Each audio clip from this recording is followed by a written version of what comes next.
Ladies and gentlemen, here we are in the very fancy room, Crown Towers, with Jack Jenkins. Mate, you've moved up in the world?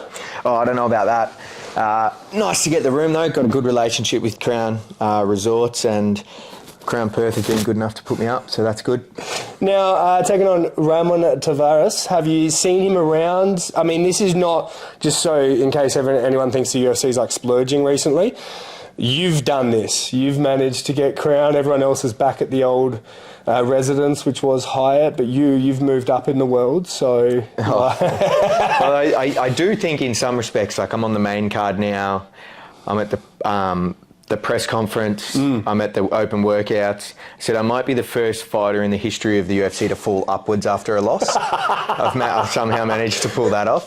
So... yeah, look, this is off my own back, and I had some help getting the room, so it's good. I mean, you talked about coming off a loss. It was probably the shittest time of your career, and now you look like you have one of the best opportunities. Does that kind of weirdly put it into perspective? Yeah, absolutely. It was so bad. I mean, I've spoken to you in depth about that injury, and mentally the toll it took on me. Especially in the immediacy after it, like the first probably 6 to 8 weeks. And then you get to a point where you're kind of at a crossroads and you're like, well, are you going to keep thinking about that, or are you going to think about going forward? And when I came to that point, I just decided no, it's forward, full throttle, and go again. Because your last fight, essentially, scored the knockdown. Everyone was like, yeah, Jack's going to win. And then you got caught in a triangle. You fight your way out of it, which was amazing, by the way. It was just under Volk versus Ortega. Yeah, thank you. felt that level. At least for me personally, I was like, oh. Yeah. But you cracked your trachea doing it. Yeah. And just basically had all your fluids leak into your lungs and you nearly died. Yeah. Yep. Not a whole lot of people knew. I did enjoy breaking that news. I know that you didn't enjoy getting that injury, because I got a little shout out with Ariel Helwani, so I felt cool. I felt cool for a second. That was me. I think I first ever mentioned on the Ariel Helwani show was that I'd done that injury, and that was the first time he'd ever heard of it. And I will admit, I thought, that's not exactly how I wanted my debut on the Ariel Helwani show to go, but I'll cop it. But you did, yeah. And I mean, you've talked about it now, but it's a tough loss. You have this injury that, at the time is life-threatening. Surely you go, fuck fighting. Oh, definitely. There was a period of time where I had that, and you deal with the mental blocks. I was terribly afraid for the first 6 to 10 weeks after the fight. Even just going to training, you'd wake up and you'd have this sort of fear and anxiety that I'd never dealt with before, just about going to training. And like I said, about coming to that crossroads where you either deal with it. And I made this decision that, you're afraid on fight week anyway, right? Everybody, I don't care what anyone says, as a fighter, you feel fear fight week, and you particularly feel it when you're walking out to the cage and when you get in the cage before that fight. So I just thought, if I can carry this fear and deal with it during the whole fight camp, by the time I get to the fight, it'll be so familiar to me that I'll be able to add it sort of to the scale in my favour rather than against me. And I've prepared so well. The initial bit getting back in the gym was hard, but once I'd made that decision and you tick yourself over into I'm going down this path, it's just been such a good preparation for me. Was there a point where you honestly thought oh man, maybe I'm going to walk away from fighting? Yeah, absolutely. Oh, absolutely. Really? Yeah. Well, I think the tough thing is, you just weigh up the benefits, the risk versus reward. And there was a time where I seriously considered the risk versus reward for me is okay, you're on $28,000 to show, and if you, by the time you pay your coaches and stuff, you're not really making huge amounts of money. And I'm not one to complain about fighter pay or anything like that. But then you start reverse engineering it and go, is it worth it for me? But the decision I made, which I think is actually probably a reasonable thought to have. Yeah. I don't think it's like, man, you shouldn't be thinking that. But I thought that was a reasonable thought. But then once I'd sort of stepped back and I got back into training, that was the big thing. Like once I was back training and training really well, this camp, I found my love for it again. Like it was almost an inverse relationship where going into what would have been the hardest fight camp you would think, I actually came out the other side of it loving it more. So that's been a great experience for me. And, you know, I think we spoke after Volk fought about how Volk said, like, you know, if you're going through adversity and you have setbacks, I promise you if you just stick through it, you'll be twice the man you were when you get through the other side. And that really resonated with me, where I was like, you know what, this is an opportunity. Don't let the fear dictate your life. You've worked your whole life to get here. Don't throw it away because you're afraid. Is it like weirdly almost like a powerful feeling that you could have walked away? Because most guys I think would just like go, no, I'm going to be champ no matter what. I've never deviated type thing.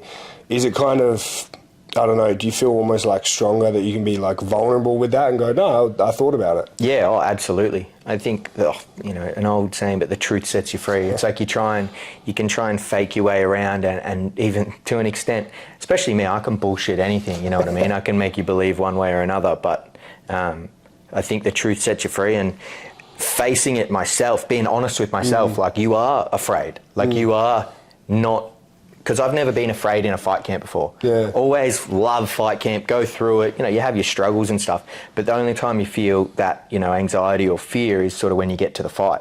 Whereas now I've dealt with that the whole fight camp and the whole way through, and I think it's made me better. So I think it stands to reason to believe that experience is going to make me better in the cage. In moments like that, did you let on to your family? Because I can only imagine that basketball, footy, soccer, family might be like, no, keep going. Yeah. Fighting, I would imagine that the second you're like, I don't think about doing this, they're like, great, cool, get out. Yeah. No, there was definitely like, when I was in the ICU and I had a really good close friend of mine, Jason, and his wife Dana come past, and he was great, and he kind of just made the comment, he was like, how you feeling mentally? And I was like, I'm pretty flat, I'm sitting in the ICU, of course. And he just said, mate, you're living your dream, but you don't have to stick to it just because you're here now, right? He's like, you know, everyone who loves you, it doesn't impact how anyone thinks of you, right? So no matter what you do from here, don't let expectation from the outside drive you in any way. And my fiance Britt, she was exactly the same. As one night I came home and I just said, I don't know if I want to do it anymore. And she said, well, cool. Well, what do you want to do next? Like, it doesn't care, and that in itself is freeing. As soon as you verbalize it to someone, and then you get that response, it's like, well, you know, if I'm going to do this, it's because I want to do it, and I want to prove it to myself, not to any external factor. And I mean, you talked about your fiance Britt too. I think she's graduated as well. So that life at uni, not high school, when it comes to like that sort of stuff, you see the other aspects of life where you're not living in a gym hitting pads and everything. You get to see you know, you're about to get married, all that sort of stuff. Did that come into it at all and go, maybe I want a normal life? Yeah, but I think when you do hard things, your brain convinces you that stopping or taking, you know, stepping away from it will bring you peace. Like your brain convinces yourself, like, if I just have a chance to get away from this, I'll be at peace. And that's, I think it's a lie you tell yourself to not go through the hard thing. So I never really thought of it in that sense, like, I want to live this normal life, because doing hard things is what brings you fulfillment, I think. Yeah, I've had that argument or discussion with my partner where I'm like, my ambition is a curse, where you think, you go, oh, well, I'll stop maybe chasing building like a media empire or whatever, and you go, and I'll be happy. And I almost sometimes go, I wish I just wanted to do a 9 to 5 and then would just be happy doing that. But it's like a sickness as much as it is an opportunity. It's like to want to chase something is a blessing and a curse, and you'll be stuck with that forever. Whether it's fighting, you'll just become obsessed with something else. Yeah, no doubt. I'm sure of that. Did you think about, damn, what would I do? I don't have any actual skills. Well, you might think that if you had no skills. No.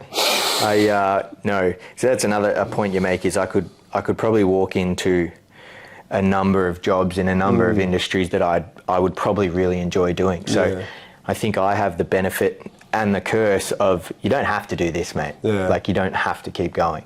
But I think that just makes you all stronger for the fact that you want to do it. I think it's also weirdly poetic too, because at the crossroad of maybe you were going to continue or not, you then get this opportunity that, not that you didn't deserve, but that got kind of thrust upon you a bit quicker. Like, you know, you get to be at the press conference now, you get to do the open workout, you get to be the man in an opportunity where the UFC really probably could have just like banished you to a Brazil card type thing, and instead they're giving you the almost like the double down royal treatment, and that's a rare opportunity to almost find a diamond in the rough. And does that feel like that's this opportunity?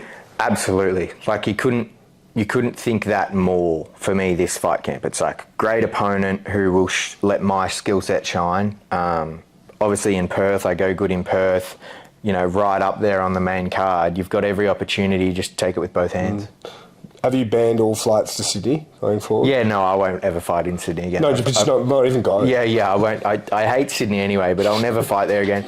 And I actually don't think anyone would let me. Like, got a couple of guys in this room. If I said we're going back to Sydney, I think they'd be like, no, Paul, we're not doing Sydney, which I think is fair. Yeah, I feel like it's like McGregor at MSG in New York, and you in Perth. Yeah. It's just like, yeah. Do you feel like that's weirdly got? It's weirdly got to give you though, like actual confidence. Like, all jokes aside, I think there's things like in fight week. Sometimes you spend a fair bit of fight week convincing yourself of a certain thing. Like, I do feel good. I am happy. I am confident. And for me, when I'm in Perth, I just don't have to spend any time convincing myself. It just seems to come quite easy to me. And what's the fight week been? I mean, we kind of only barely just started it, but are there more obligations? I mean, it is a fight night, not a pay-per-view, but you are on the main card. Well, again, like, you would expect it to be less, but for me, it's been a lot more. Like, they've had me scheduled for breakfast radio. That got canned, but... Who was that with? Zave and Katie. They canned it? Yeah. No, well, apparently the host got sick, but I don't know. I think it might have been something behind the scenes, but anyway. And then, you know, I've had press conference, open workouts, which are both upcoming. So I'm just taking it in my stride.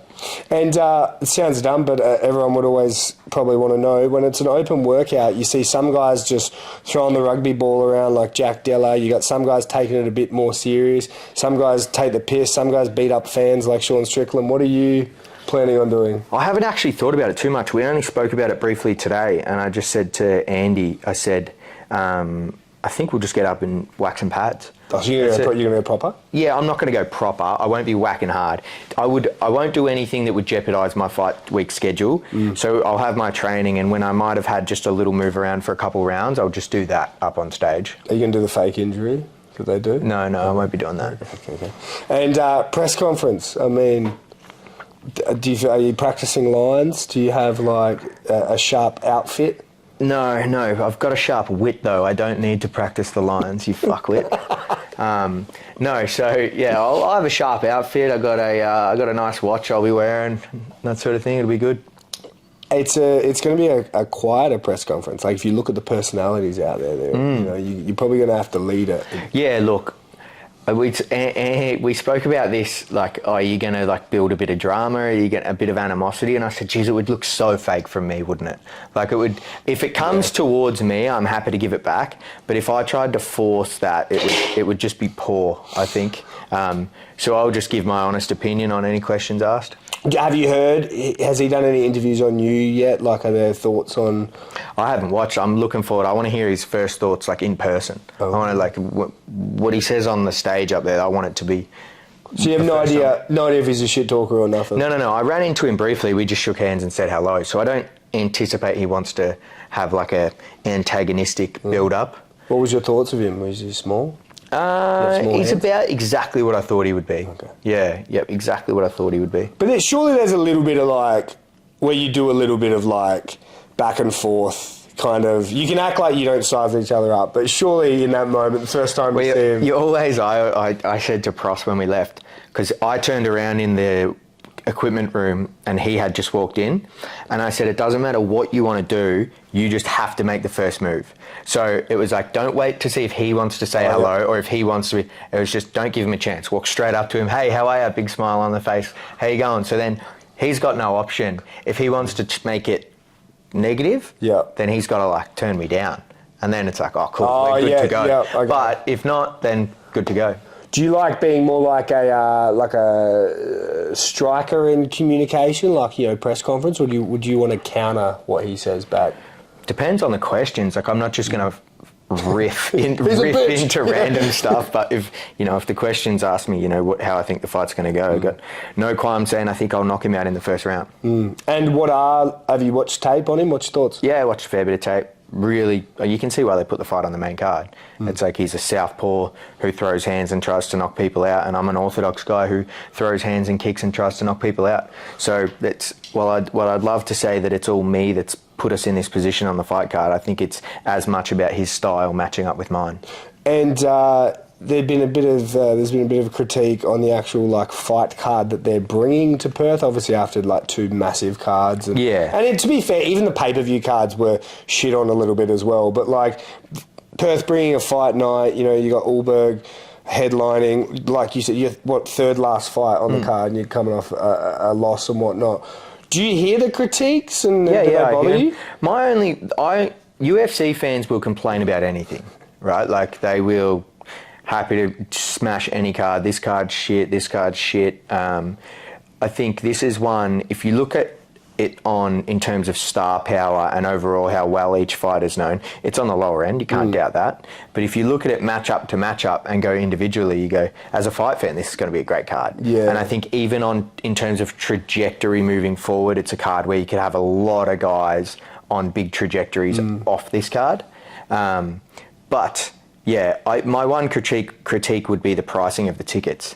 The tickets are just too expensive for this card. Yeah, well, mate, they have been. I don't know the percentage of it, but you can essentially sit probably 5 meters from the cage for $500 now. Oh right, so they've dropped it off. They've slashed it immensely. Yeah, which is what they should have done. I think they wouldn't have had as much flashback if they just opened with reasonably priced tickets for the card that you're selling. You can't, I think this is going to be a good game, but a good game of Carlton versus West Coast can't sell the same as the grand final. No. It's not the same. And to have Volk and Islam as your opener for this 3-fight deal that Perth has, and then finish it with this and be charging a similar amount, I just don't think is probably the right call. Yeah, I think they got a little bit cocky, but it's twofold as well, because if you want the UFC to not get so cocky that they just service shit and charge heaps, right? But you also don't want the UFC to take a hit here, because then the Perth government goes, why did we give you all this money and we didn't get it all back type thing. Yeah. So there's a lot of people almost wanting the UFC to take a hit now. Yeah. And as if they'll all of a sudden come back and bring us Connor. Yeah. No, I don't think that. I just think it's the way the card panned out.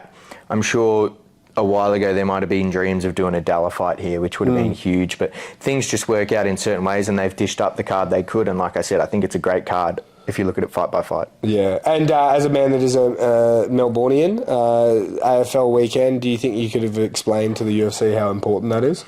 Yeah, it's kind of, you have the conversation and people go, why the fuck are they doing this fight on grand final weekend?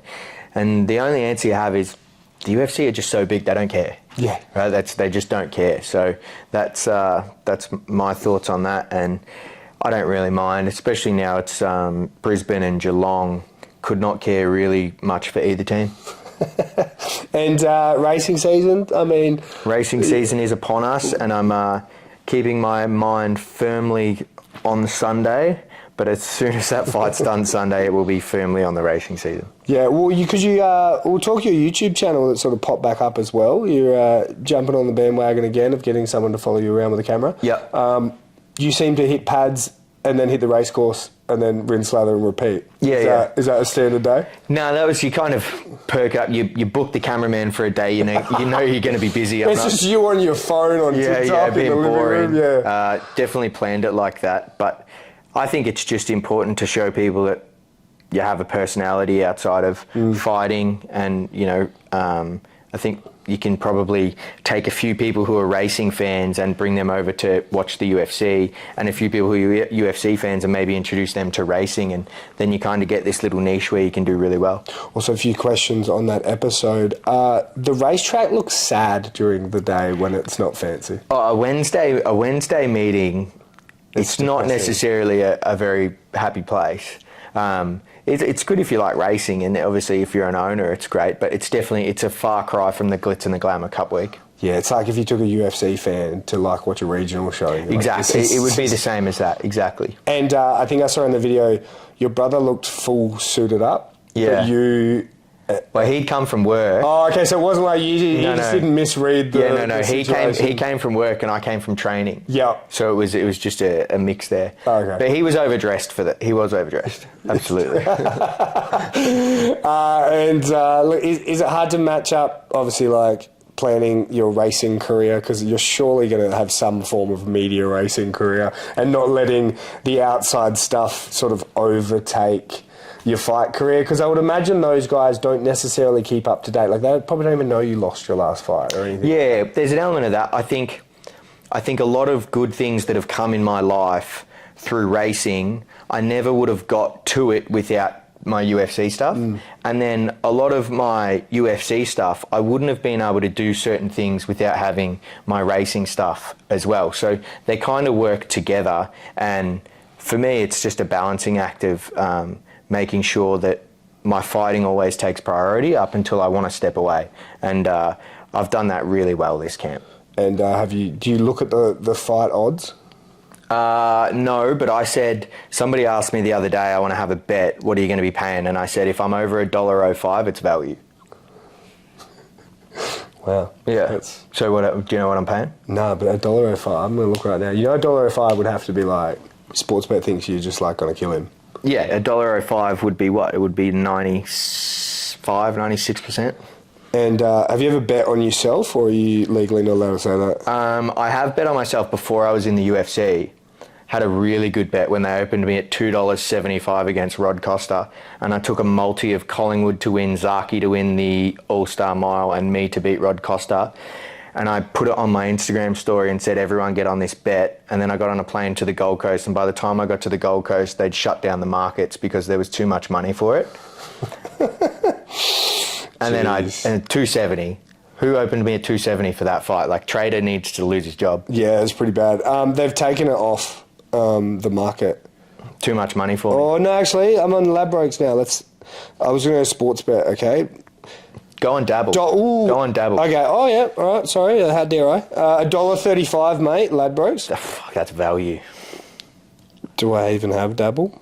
No, I don't. Oh. This interview is over.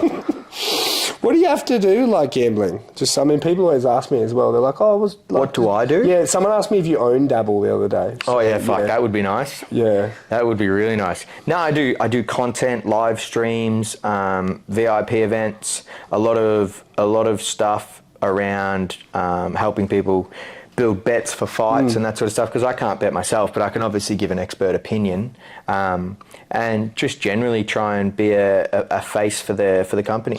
Well, that's a good thing you're doing, but you mentioned something, a bad thing you're doing. There's something that you're doing that's good, which is, we talked about your T-shirt game with StreetX, and you said you might give that money away. Yeah, whatever. I hate to put you on blast on camera. No, that's all right. Whatever money we make from selling those StreetX T-shirts, I, through my association with the VRC, was at a night raising money for Ronald McDonald House. So I'll donate whatever money comes in from that to Ronald McDonald House, and hopefully, the goal is to get a family somewhere to stay when they've got a sick kid for 3 to 6 months, and I think that would be a really cool thing to do. Is that anything like special to you, or is it just... No, I just, when I was at that event, I saw, a video of a young girl who had cancer, and I just thought how upsetting it would be if you couldn't stay close, and the work they do really resonated with me, so I thought, that's as good as any reason to help out. Awesome. And, mate, before I let you go, a few more. In life, you're getting married, that's coming up. I think it's I think we worked it out, was it a 7-month turnaround? Might be the quickest ever from proposal to wedding. Yeah. Are you just a man that is efficient, or? Oh, when you know, you just want to get it done. Might as well. What's the point in waiting? Just get it over with. Yeah. Are you a man that cares about the wedding? Or? No, look, I'm excited. I thought everyone complains about weddings. Oh, weddings are hard, weddings are this.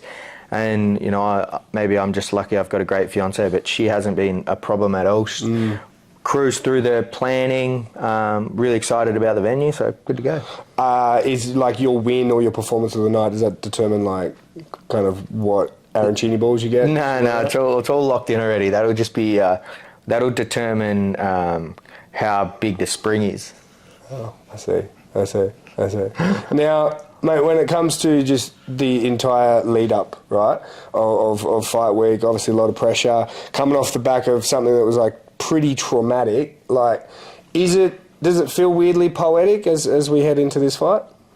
Yeah, well, every time you do something hard or deal with adversity, you get better at dealing with it. And my last fight in Sydney, I had a traumatic experience and came back and had my best performance. And then the next fight in Sydney, I had arguably a more traumatic and tougher experience than that. So I think you can draw a line and say that you can expect my best performance yet.